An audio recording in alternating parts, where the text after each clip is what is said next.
કે મારો એકે દાડો દુઃખ વગરનો ઉગતો નથી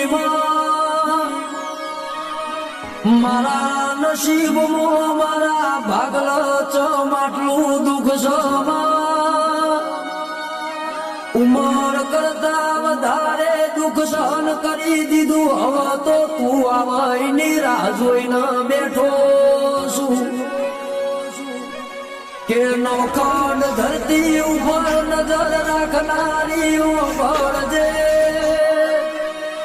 તું એવી તો જીવ ઘોર નિંદરૂમાં ઘેરોણી સજો તન મારો હાદે હંભળાતો નથી એ માં તારા વગર દુઃખમો ભાગ બીજું કોઈ કરશે નહીં હાથ પાવડિયા